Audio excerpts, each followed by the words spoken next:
Hey guys, it's Candace. And it's Elena. And you're listening to Cousins on Crime.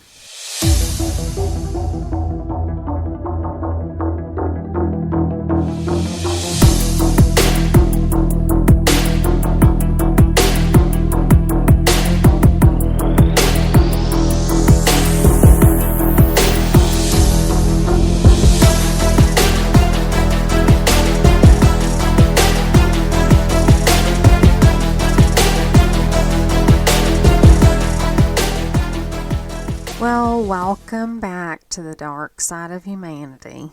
That should have been our show name. Should have been what we called our show. This is part 3 on Pee Wee Gaskins. In parts 1 and 2, we talked about Pee Wee growing up, in his in petty crimes, prison busts, and the first handful of murders that he committed. And we ended on a murder of one Martha and Clyde Dix, and how he nearly got caught because he was pulled over by a cop when he was transporting her body to the rural area. Rural. I hate that word. To the desolate area he dumped her body. Yeah, and you know left what? us like a bunch of hanging chads again. Exactly. And I got to thinking, maybe that story isn't even true. Like, maybe he made up that whole thing about the cop pulling him over. Just because it's a fantasy. Just because it's like he got away with it, you know? Like, who knows if that really happened? Now, after Clyde's murder, Pee Wee linked up with a guy that he met in prison named Walter Neely. He was also an ex-con, and he acted as somewhat of an assistant for Pee Wee during his criminal dealings. He was not the sharpest tool in the shed, and in fact, I read many reports from back in the day that called him the R word, if you know what I'm saying, which is not a word that we use anymore in psychiatry to refer to a diagnosis of someone. But he was mentally challenged, and that made it very easy for Pee Wee to control and manipulate him. They had this car theft ring that I mentioned in part 2. He had people from all over South Carolina stealing cars for him, in North Charleston mostly, and they'd bring the cars up to his property where he'd hide them, and then they'd either strip them and sell them for parts, or they would just sell them outright. So Walter Neely helped him with these activities. He helped him get rid of evidence, including burying bodies at times. Right. And he became a trusted confidant of Pee Wee's. In 1973, a girl named Doreen Hope Dempsey turned up at Pee Wee's doorstep. This wasn't some random girl, okay? They had known each other for years. She had stayed with him and his wife at one time, his wife at that time, back in the day. And now she had found herself pregnant. She was caring for her small child that she had already. And she just had nowhere else to go. Doreen's friends arrived at Pee Wee's home with her and her 2-year-old daughter, Robin. And he was really surprised to see her, maybe a little peeved, actually, because he had heard rumblings around that Doreen was pregnant with a black man's baby, and he didn't approve of that. Yeah, that's right, guys. Pee Wee was also a raging racist, on top of all the other terrible things about him. Of course he was. She'd been living with a guy named Johnny Sellers, who was also friends with Pee Wee. And I'm not exactly sure why she decided to leave Johnny's place and request to stay at Pee Wee's house, but she did.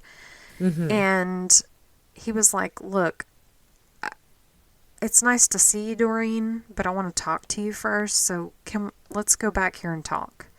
So he took her around the back side of his house and confronted her about this mixed baby rumor. He said, like, you know that's not right. And she was like, yeah, the father is a black man. Well, he was enraged. He pushed her down. He drug her over to the fish pond that they were standing next to. that was probably infested with gators. He grabbed her feet so she would fall forward, and then he pulled her feet so she kind of fell into the water, and he held her head under the water until she stopped moving. Once she knew he was dead, he left her there. He went back around to the front where her friends were still waiting, and he pulled the toddler out of the car. No. And said to her friends, everything's fine, that we're cool. She's going to stay with me. Oh my and gosh. They drove away. They looked in the rearview mirror as they drove down the road to see Pee-wee smiling and waving back to them. Oh my gosh. I have chills of just thinking of that. Like, if I was one of her friends, just thinking back to that moment, knowing what happened to her. Oh my gosh. He said when he was sure they were gone, he took the child. This is rough, guys. This is rough. He took 2-year-old Robin back to the pond, and he drowned her next to her mother's body. Why didn't he just leave her in the car? Why didn't he just say, Doreen's going to stay with me, but you need to take the kid? Like, why did he have to do that? Anyway. That just seems like it would be a bigger mess, because then the friends would want to get out and talk to her. Want to know where she was. It's like, couldn't you have just not done that to the child? Couldn't you have just not murdered her? Just tell her no, she can't stay with you. Okay? And you're a terrible person for sleeping with a black man, but I'm just going to murder you and your daughter and your unborn baby. Makes a lot of sense, Pee-wee. Anyways, he loaded up their body in his hearse. Yes. No. I said hearse. Oh, wow. He took them back to the graveyard and buried them. He drove a purple hearse, and it had a sticker on it that said, "We haul anything, living or dead." Mm-hmm. Yeah. And remember that name I just mentioned earlier, Johnny Sellers, the guy Doreen was staying with before she came to Pee-wee's? Well, I mentioned that he and Pee-wee were friends. So in June of 1974, Pee-wee and Johnny had stolen a boat. They were going to sell it and split the money, just like they were doing with the cars. But this time Johnny was involved. Well, Pee-wee sold the boat, but Johnny didn't get his cut of the money. So Johnny and his girlfriend, Jessie Ruth Judy, came down to Pee-wee's place so they could ask for the money. Pee-wee lured Johnny into the woods with the prospect of another boat that they could sell. He's like, "Look, guy, listen, I got another boat. We can do this whole thing over again. Don't worry." Well, he shot Johnny out in the woods. Of course he did. When he got back to the car, and Jessie immediately was suspicious of the fact that he had come back alone without Johnny, Pee-wee manipulated her like he always did. He's like, "Yeah, Johnny's out in the woods. He's too lazy to walk all the way back over here, but he needs you to come see something." Oh my gosh. So he gained her trust. He got her to go with him. And I'll explain in a minute probably why she did trust him. So as they're walking through the woods, she's still questioning him, like, "Where is he? Why would you have a boat back here? Yeah, you're being weird." Like, at this point, she's still kind of teasing him, like, "What did you do with him?" But she wasn't really thinking something bad. She's just kind of suspicious. And then Pee-wee tells her, "Johnny's gone, baby." And she thought he was joking. She was like, "What?" And then she saw the look on his face and realized he was serious. She said, "Pee-wee, I'm scared. Right. You're scaring me." So he forced her back to the car and he said, "I want to have sex." Okay, so you're going to take her all the way out there and then take her back. What in the world? This is just a game. Yeah, exactly. It's about control. It's about manipulation and control for him. And she complied.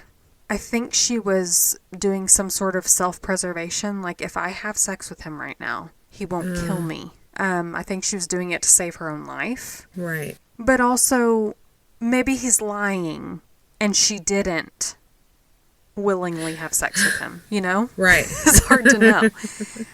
But he told her when they were done, I can't let you live. So he stabbed her to death. What in the world? He says that he had tears in his eyes when he killed Jessie, because you see, Jessie was his former girlfriend before she left him and ended up with Johnny. So that's why I think There was some kind of trust there. She believed him. That's why she went out into the woods with him. And maybe she did willingly have sex with him because she thought he was just messing around. Yeah. And she knew he was dangerous. Maybe she did. I don't know. We'll never know. But like I said, he felt bad for 2 seconds because they had remained friends / acquaintances, whatever you want to call it, over the years. So he was sad to see her go. But when he carried her body over to where Johnny's body was, he saw Johnny laying there. And it all came flooding back. That anger, she had left him. Oh. She ended up with Johnny. So, again, he's making excuses. He's justifying his behavior. So he buried them together there in the woods near his family's graveyard, where he buried Doreen and her child. By the way, I want to just say that Pee-wee bragged about having a graveyard. Oh, I'm sure. But, to people, to everyone. But nobody really believed him. Like, they thought, here's this lunatic who drives a hearse. He's a rascal. Yeah. He's just like a petty, dangerous criminal. But they couldn't really see him being like a mass murderer because they thought, for sure he'd be arrested if he was. Well, you would think. I mean, that's what most people would think. But 1975 would be the year of Pee-wee. It would be a big year for him. And I don't mean he won any kind of awards or anything. In February, he was hired to kill a man named Silas Barnwell Yates, a prominent wealthy farmer, by his ex-girlfriend Suzanne Owens and her husband John Owens. Now, Suzanne had been romantic with Silas, and there had been apparently a big falling out between the two. He had some of her things that she wanted back. Apparently he sold a horse that was hers, and she would just cry to her husband about these little things. So they decided to hire Pee-wee to kill him. He, Suzanne, John, and some guy named Tedlam, I don't know if I'm saying that correctly, they abducted Silas. They cuffed his hands behind his back, put him in the trunk, and after a really bumpy ride back in the trunk, Pee-wee pulls over and got Silas out. He slit his throat, and this was all for $1,500. Well, and back in that day was how much? Do we know that? That's a good question. Let me look. But still, not a lot. So that would be $8,300 today, which is still nothing when you're talking about murder. Right. Taking someone's life. Exactly. Well, when Silas was being tied up and everything, he was pleading for his life. He was like, listen, Pee-wee, I've got money. I can pay you more than they can. I'm wealthy. I can give you whatever you want. He's like, I have $1,900 just in my house. And I have like $700 in my pocket. You can have all of it. Oh my gosh. And I can tell you how to get more. Just let me live. Well, as we know, he killed him. But once Tedlam and Johnny buried the body, Pee-wee was like, I think I will take you up on that offer. I will take that $1,900. Yeah. So he went over to Silas's home, broke in, and stole the $1,900. Now in April, he murdered Diane Bellamy Neely and Avery Howard. Do you recognize the name Neely? Yes. Diane was Walter Neely's ex/current wife. The source material is a little unclear as to whether or not they were actually divorced. I know they were separated at the time, but Diane was a wild thing. She liked to go out, party, flirt with other men, even Pee-wee at times, so he says. And even though she and Walter were married and had a child, she was always running around on him. And Walter, bless him, no, not bless him, he was obsessed with her. He knew, I'll never get another woman, probably ever. Probably any other woman will never want to be with me, so he just wanted to hang on to her. Right. Plus, that was the mother of his child. And Diane began dating a man named Avery Howard. Diane and Avery would use Pee-wee's house sometimes for their little rendezvous, if you know what I'm talking about. And this absolutely infuriated Walter. Because, Pee-wee was his friend. Why are you letting my wife sleep with some guy at your house. Why do they choose his house? Why does everybody want to hang out at his house? I don't know. I bet it looked like a tip, like a garbage dump. That's what I'm imagining. Now, Pee-wee was like, we can kill him if you want. Just, like, don't get blood on my carpet, man. Just, like, go over there when they're doing it and then kill him. Just be smart about it. Walter was like, I can't kill her, you know. No. I could kill Avery. Like, I don't want him to live, but I can't kill Diane. Well, the last straw for Pee-wee with Diane was, well, this was like the second to last straw, actually. But Walter and Diane's child actually died from scalding burns, supposedly from bathwater. Because of Diane. Yeah. I don't know how. Bathwater? Like, how could you... I don't know. I don't know the details. I couldn't find information, but my God. Pee-wee blamed her because she was there at the time of this accident, and he was about to take her down right there. But Walter was like, listen, that it was an accident. This is a tragedy. Please don't take her from me because, like, I'll have nothing. He didn't have her anyways because she was dating Avery. Right. Eventually, Pee-wee was able to convince Walter that she had to go. Because, like I said, the child's death was the second to last straw for him. The last straw for him was that Diane and Avery started blackmailing Pee-wee and threatening to turn him in for the murder of Silas Barnwell Yates. So they knew about it. Yeah, they knew about it. In April, Pee-wee told Diane, listen, I got you a car. Look, just take the car. Don't rat me out to the police. Y'all can have this car.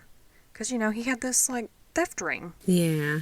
But also he was like, don't threaten me, little lady, you know?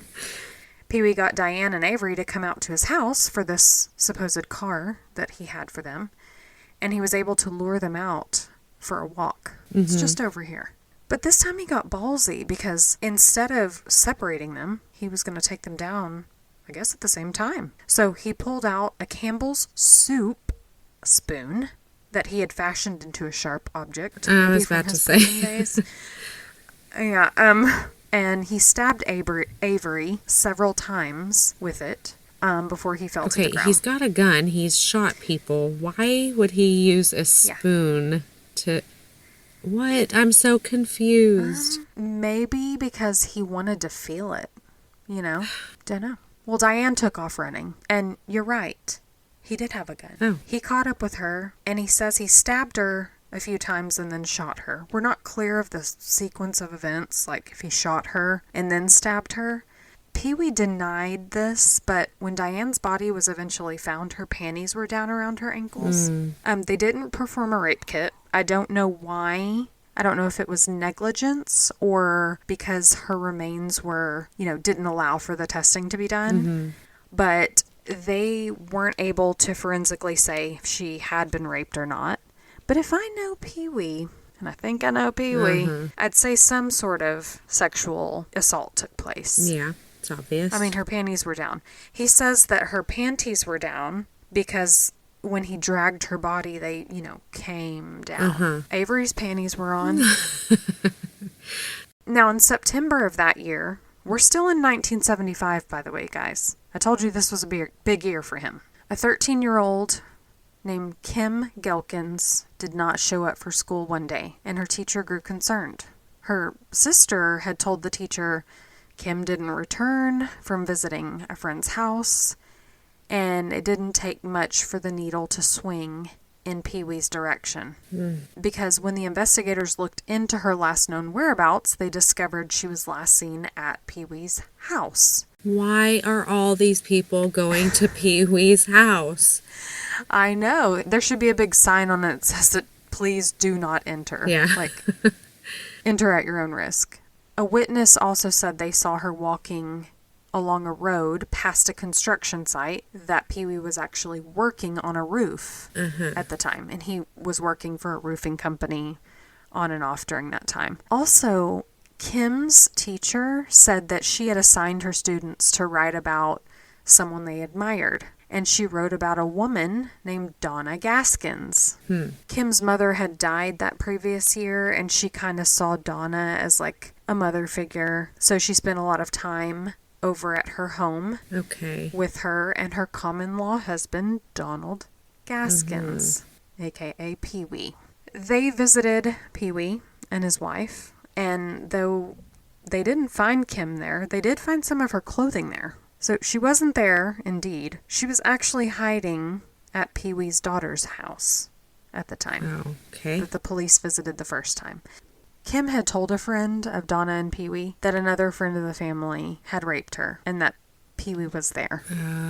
So she confronted Pee-wee, the friend of the family, confronted him about the allegations. And he's like, I don't know what you're talking about. Like, don't bring that around here, you know? Like, I've been in enough trouble. So they all agreed to move Kim over to his daughter's house because they just needed to figure out, like, we need to take her back home, and like if this gets out, because you know people knew what Pee-wee was doing, like his family, his family friends. You know, when you talk about family, you think of warm and fuzzy. No, his family was just doing the same thing he was doing. You know, just at a smaller scale, not murdering people. Oh my gosh! So Kim goes over to Pee-wee's daughter's home for the time being until he could figure out like just what to do.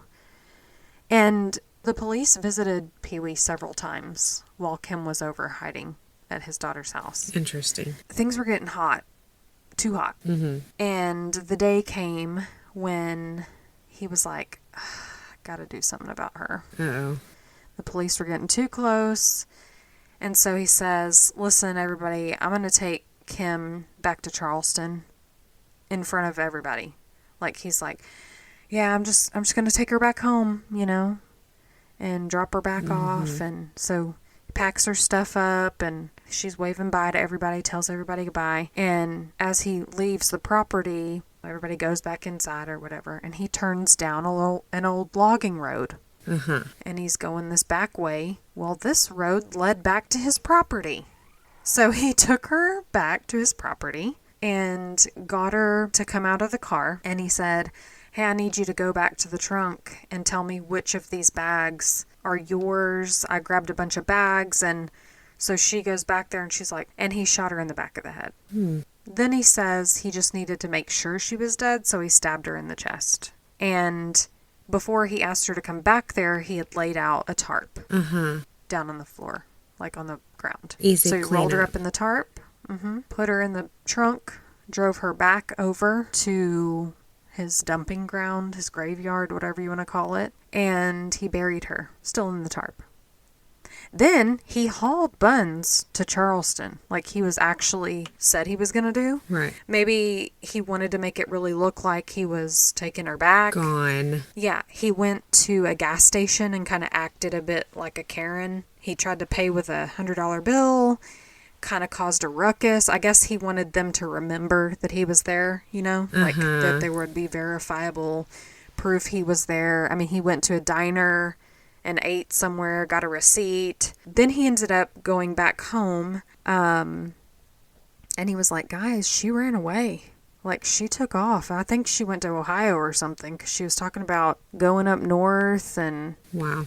And Donna, and they his believed wife, her? Well, yeah, she was upset. I mean, she was like, man, I love her, you know, like, I felt protective over her, and I don't know anything about Donna Gaskins at the time, but she was upset. But she believed him, because Kim had run away from home the first time.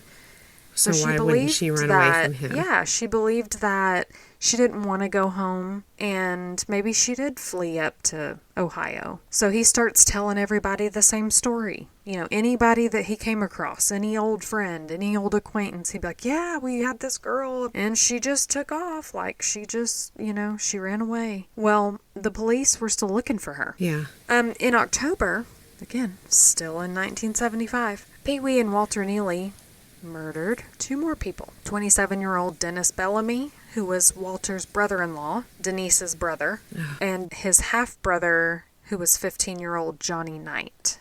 Boom, I just dropped that in your lap. 2 more murders.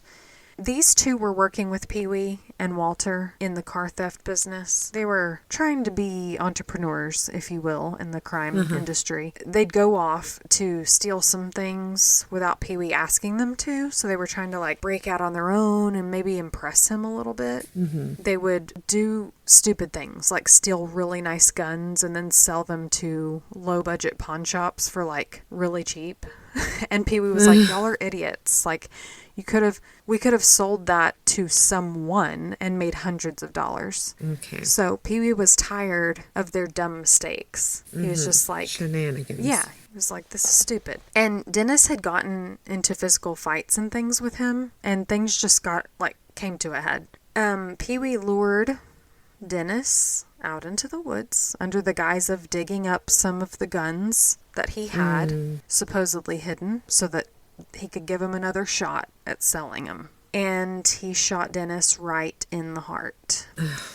Now, when he went back out where Walter Neely and Johnny Knight were, he's like, y'all need to come look at this. This is just crazy. Like, I've never seen anything like this. I don't know what this guy says to get people to, once he's taken someone into the woods and not come back with them, no, I'm gone. I'm out. Yeah. I'm not going there with you. Like, what does he say to these people? I mean, I would like to think that I'm smart enough to think, I don't know. Well, I guess you are who you hang out with, because all his people that he was with and were just as deranged as he was, it seems like. So Johnny asked where Dennis was, of course, and just then Pee-wee raised his pistol and shot Johnny in the back of the head. And Walter was like, well, you didn't have to kill him. I bet Dennis heard that gunshot, by the way, so we're probably going to have to deal with him next. And Pee-wee was like, dude, I already shot him, you dope. Like, did you notice I came back here without him? He's dead already. So, what do you think we're doing out here? Oh my gosh. He gave Walter a shovel and told him, bury the bodies. And it really unfolded in much of the same way he did with Johnny and Jesse, and Denise and Avery as well. I read in an interview from one attorney that worked closely to the case, he said any other person who had a business dispute with someone, they'd just sue the person or persons. Pee-wee would kill them. Right. Like, it was nothing to him. That's how little he thought of murdering people. Yeah. Oh, they pissed me off. Because why not? I'm going to kill them. So, now back to Kim Gaskins, because I mentioned the police were in this full-scale investigation. It wasn't like Pee-wee's other victims. They were full on. I mean, she had people who loved her. She had a sister who loved her. She had teachers looking for her. And police were looking for her. Now, investigators were collecting evidence not just in the Kim Gaskins disappearance, but also related to other crimes they thought Pee-wee would be involved in. Former North Charleston Police Chief L.E. Simmons said that he was quite astounded how many people in Pee-wee's life just had vanished into thin air. He's like, people he was related to or knew, they just dropped off the face of the earth. Like, and the common denominator was Pee-wee Gaskins. The South Carolina Law Enforcement Division, also known as SLED, tracked down Pee-wee's buddy and once partner in crime, Walter Neely. And while he initially claimed to know nothing about Pee-wee being a criminal, he did eventually crack and gave a statement that he had witnessed the murder of Dennis Bellamy and Henry Knight, and that Pee-wee had his own personal dumping ground for where he buried his victims. Now we're getting somewhere. Okay? Now we're getting somewhere. Police arrested Pee-wee Gaskins in November, and just weeks later, on December 4th, 1975, the actual horrors of Pee-wee's crimes would come to light for the public. Over 24 members of law enforcement descended on Pee-wee's property and began a recovery project that would last a week, and it would span over 3 miles. Interesting. Yeah. The first day they recovered Dennis Bellamy and Johnny Knight. A few days later, using vapor sensing devices that they had borrowed from Florida law enforcement, they found the body of a woman and a very small child. And at the time, they weren't sure who that was, but it was determined to be Doreen Hope Dempsey and her 2-year-old daughter, Robin. When the bodies of Doreen and her daughter were found, her daughter, Robin, that baby's skull was crushed. Remember, he had just confessed to drowning her. Right. He denied crushing her skull. He said, that could have happened when I put them in the back of my hearse and, drove them back to the dumping ground. There are casket bars back there, so maybe... No. And I told you from the beginning that he would give a morsel of the truth in amongst a bunch of lies. So, He says he didn't crush the baby's skull, but he did claim that he raped the baby. Oh, God. What kind of monster, would add that detail and then say, but I didn't crush her skull? See, he gives you something so horrific that makes you believe that that's true, so that when he says something's not true, you believe that that's not true. Right. Because why would you? He said this. Exactly. Yeah. This is who we're dealing with here. He's absolutely sick. Does he think drowning and raping is better than skull crushing? Well, he's proven. I mean, has a history of skull crushing. Yeah. So exactly. I just believe this is his pathology, to give just enough and withhold just enough so that he's got control of the situation. Yeah, absolutely. That's why this case, this series of cases, this story about him is so difficult to pick out what's true and what's not. Mm-hmm. Pee Wee Gaskins was first convicted for the murder of Dennis Bellamy, and he was actually sentenced to death for that. And in fact, his accomplice, Walter Neely, also went down for that murder. I'm not sure why Dennis Bellamy was... that was the first case that was tried. Maybe they had the most evidence and they had that confession from Walter Neely because he was there. So maybe they had evidence. But they were convicted and sentenced to death. But later that year, the U.S. Supreme Court overturned the sentences because they deemed it unconstitutional to have the death penalty in 1972. So... Well, it's unconstitutional to murder 100 exactly plus people. So they were retroactively going back, so their sentences were commuted to life. And while he was locked up, he pled guilty to a total of 8 murders. He was given 8 life sentences for the bodies that were recovered at the property. Okay, we'll take it. He ended up leading police to more bodies in exchange for conjugal visits with his wife. Oh my gosh. Gross. Ew. I have questions about his wife at the time. Her state of mind. Anyway, he led them to the septic tank where he put Patricia Ann Alsbrook's body, the friend of his niece. He led them to Kim Gelkins, who he had dumped in Williamsburg County. And very close to Kim, they found the body of prominent farmer Silas Barnwell Yates. He was tried and convicted for Silas's murder as well, and he got another life sentence for that.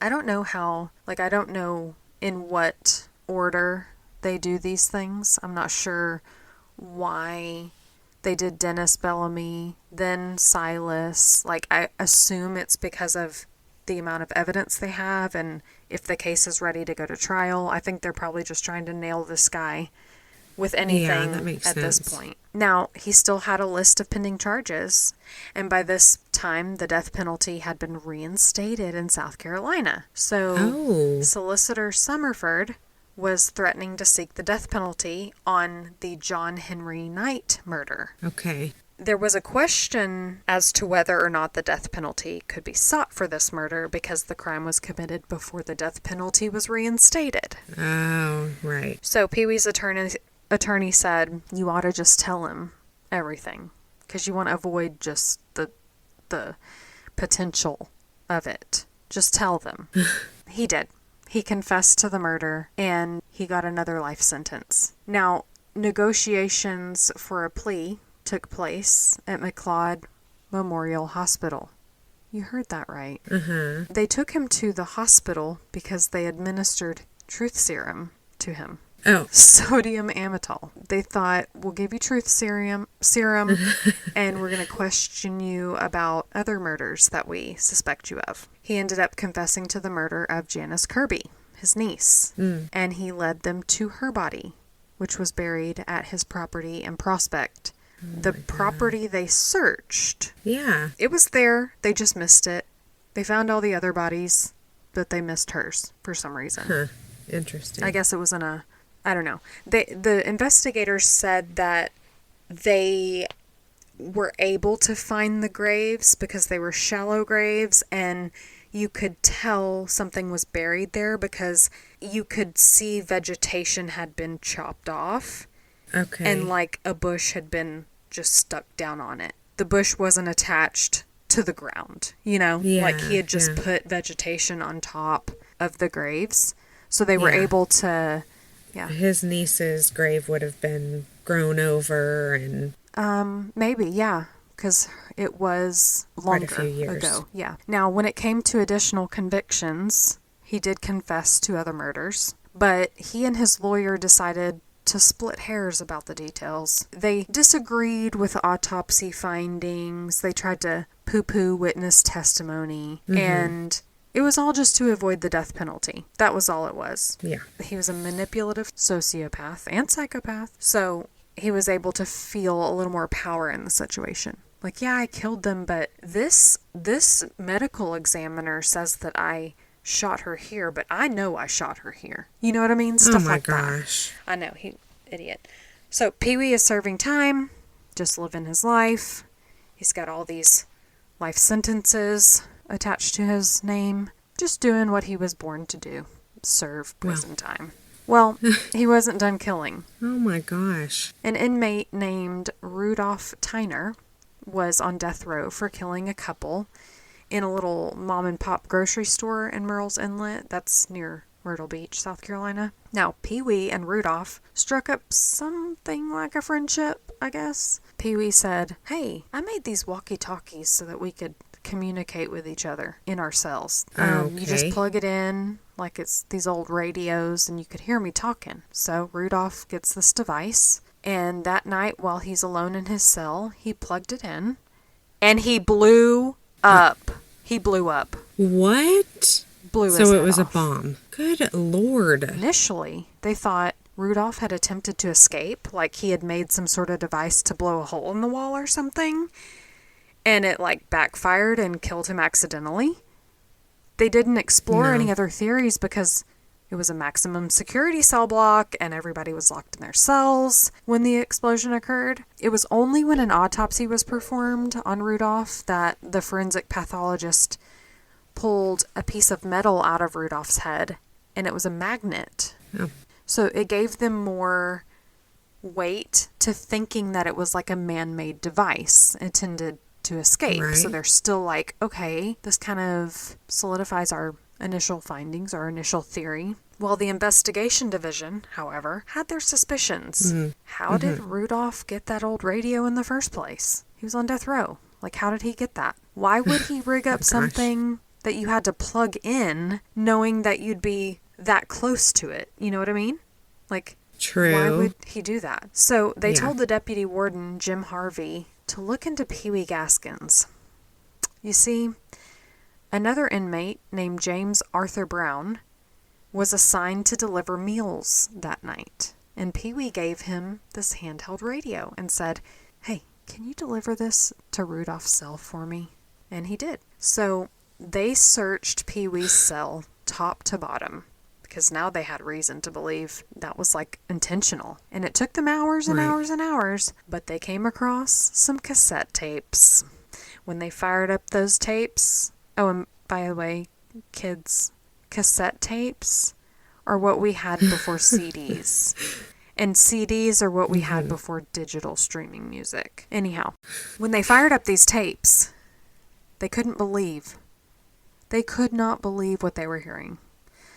The tapes contained recorded phone calls between Pee-wee and some guy named Tony Simo.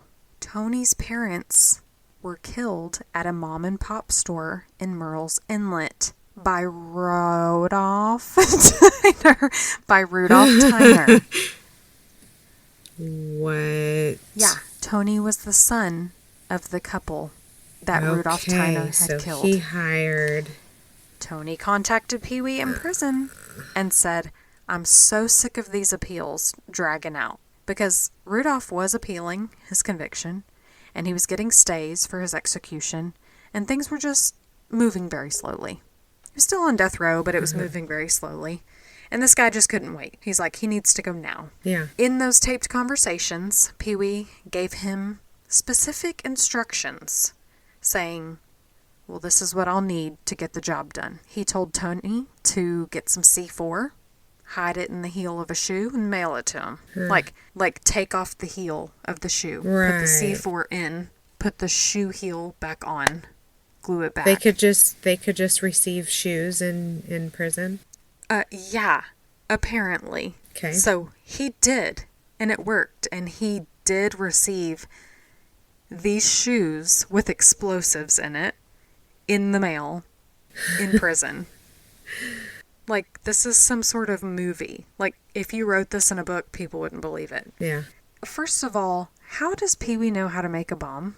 Yeah, he's been very resourceful and very creative. I have questions about how he got the explosive, like how you're allowed to send just a pair of shoes with explosives in it to prison. But I have even more questions about how Pee-wee knows how to make a bomb, because he dropped out of school when he was 11. And yeah, he's been around. Yeah.